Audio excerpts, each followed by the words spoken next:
Hello, students. The idiom of the day is the early bird gets the worm. This idiom means that if you start your day early, before your competitors, before your coworkers, before your classmates, or before your rivals or your competition, then you maximize your potential for success. That idiom is the early bird gets the worm.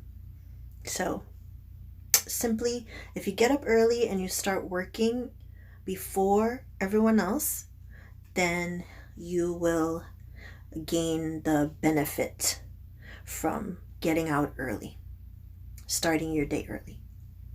Okay, see you next time. Bye.